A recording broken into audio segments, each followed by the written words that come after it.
Larry Flynt, who turned Hustler magazine into an adult entertainment empire while championing First Amendment rights, has died at age 78. Los Angeles. Porn purveyor Larry Flynt, who built Hustler magazine into an adult entertainment juggernaut that included casinos, films, websites and other enterprises as he relentlessly championed First Amendment rights, has died at age 78.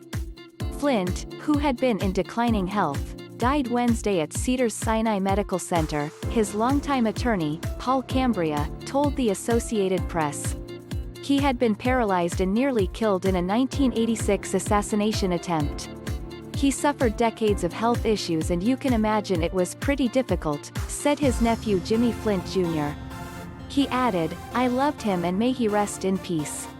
From his beginnings as a fledgling Ohio strip club owner to his reign as founder of one of the most outrageously explicit adult-oriented magazines, Flynt constantly challenged the establishment and was intensely disliked by the religious right and feminist groups that said he demeaned women and put them at risk with pictures of bondage and other controversial acts. Flynt maintained throughout his life that he wasn't just a pornographer but also a fierce defender of free speech rights. "My position is that you pay a price to live in a free society, and that price is toleration of some things you don't like," he once told the Seattle Times. "You have to tolerate the Larry Flynts of this world." The U.S. Supreme Court agreed with him at least once, when he won a long and bitter battle with the Reverend Jerry Falwell, who sued him for libel after a 1983 Hustler alcohol ad suggested Falwell had lost his virginity to his mother in an outhouse. That case and much of the rest of Flynt's life were depicted in the acclaimed 1996 film, The People vs. Larry Flynt, which brought Oscar nominations for director Milos Forman and for Woody Harrelson, who portrayed Flynt. Flynt's far-flung company produced not only Hustler but other niche publications.